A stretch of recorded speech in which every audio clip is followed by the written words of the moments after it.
In my friend's parish, every other Sunday, they have a community meal. They invite those who have difficulty in their homes with financial resources, with feeding their children, and those who don't, to come together in the parish hall for a beautiful family meal. And it's grown not only in numbers, but it's grown to an attendance at their 12 o'clock Mass on Sunday. And so they go from Mass to the meal, from the meal to Mass. It's really beautiful. It's an amazing process. And I think we're all involved in the same way, that we're all connected through the holiness of the meal. The universality of the Eucharist is something that gathers us around the table and calls us to the tables of our homes. And there's tremendous implication when we invite others. Think about the simplicity of a can of food that we put in the food pantry. And yet that can of food has an effect.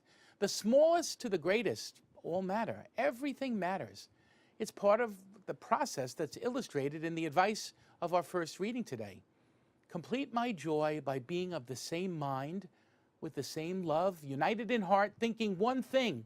Do nothing out of selfishness or out of vainglory. Rather, humbly regard others as more important than yourselves, each looking out not for his own interests, but also for those of others. Yeah, that's the community meal. It's the community meal of the Eucharist. It's the community meal of our gathering together. It's not always easy. Sometimes we prefer to be around the same folks, don't we?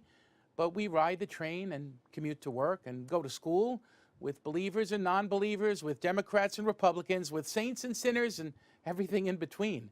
The promise, though, is that being together, breaking bread, hearing the Scripture, with the wide variety of humanity in its poverty, whatever that poverty may be it financial poverty, health poverty, a spiritual poverty, or anything else, there's a promise here today, a promise of repayment in the resurrection and in the joy that comes from the proclamation of our psalm. Yes, in the midst of everyone, we have our peace in the Lord.